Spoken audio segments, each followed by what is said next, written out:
Never to be repeated. Probably not. I'm on the B mode, B mode, B mode. You cold? I think the thrill of it's keeping me warm.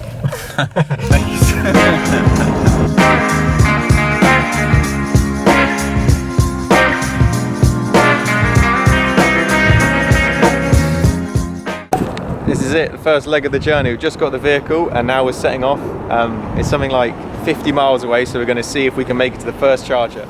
So the reason this turned into such an epic adventure was because our flight was cancelled. You see, originally we planned to fly up and arrive in Newcastle at 8 AM, and it would have been an easy drive back. It would take all day, but we'd get back in the daylight. However, on the morning of the flight, we got a text message saying the flight had been cancelled, so we quickly made the decision to jump on a train, which we managed to get a cross-country direct route, but it still took 6 hours. This meant that we arrived at 3 PM to pick up the van, and it's winter time, it's fairly cold, it was getting dark, so we knew we were not going to make it back that day. And this is where the adventure really began. We thought we'd try and drive back as far as we could, and then sleep in the van and continue in the morning. So it took us several stops, and I just want to share this journey with you now. Oh, I've got absolutely nothing, so we just made it. Alright, this is my first charging up, and it's with Ecotricity. So I've got the app, and I'm just going to scan the pump's QR code. So we plugged in the vehicle and left it for 40 minutes to charge up. So it is delivering what it said that we wanted to get to. 40 minutes, yeah, that's pretty good.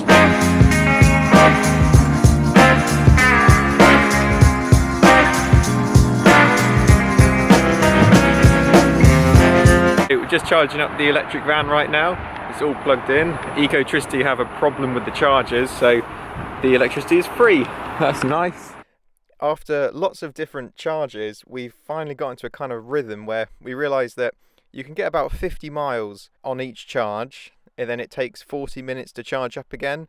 Our main issue was the daylight, and we were starting to get tired, so about midnight we pulled in, had a sleep in the car park, and then the next morning we set off again to finish the journey.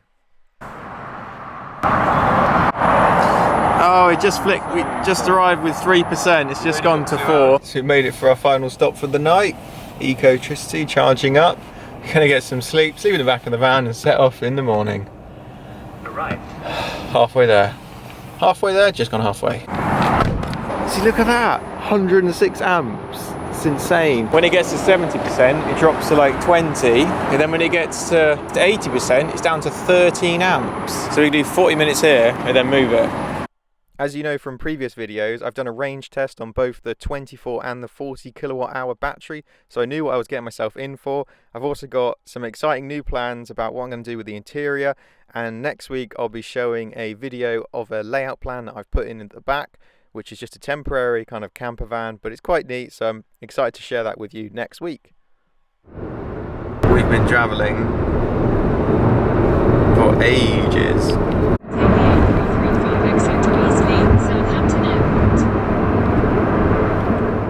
Also, check out my previous van layout plans, and I've got lots of different content on vans and camper vans, and I might even do a history video of all the different camper vans I've owned over the years.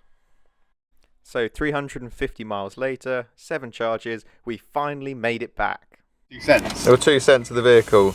Electric vehicles in 2020, driving a 2015. Great fun.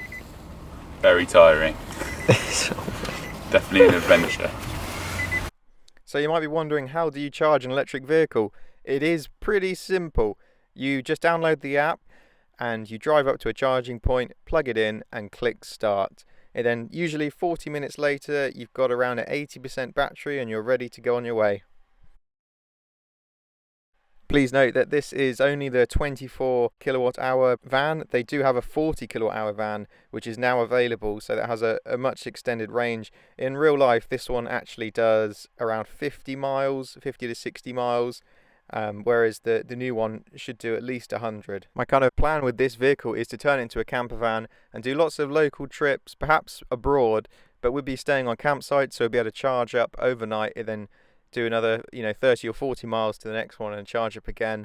So it would be kind of more local hops rather than extended drives, because I've learned quite painfully from this experience that 350 miles in one go is not really enjoyable. Thanks so much for watching this video. Please remember to subscribe and give this video a thumbs up. It really helps the algorithm and promotes the content. If you've got any questions, leave them in the comments below and I will respond to them. Thanks.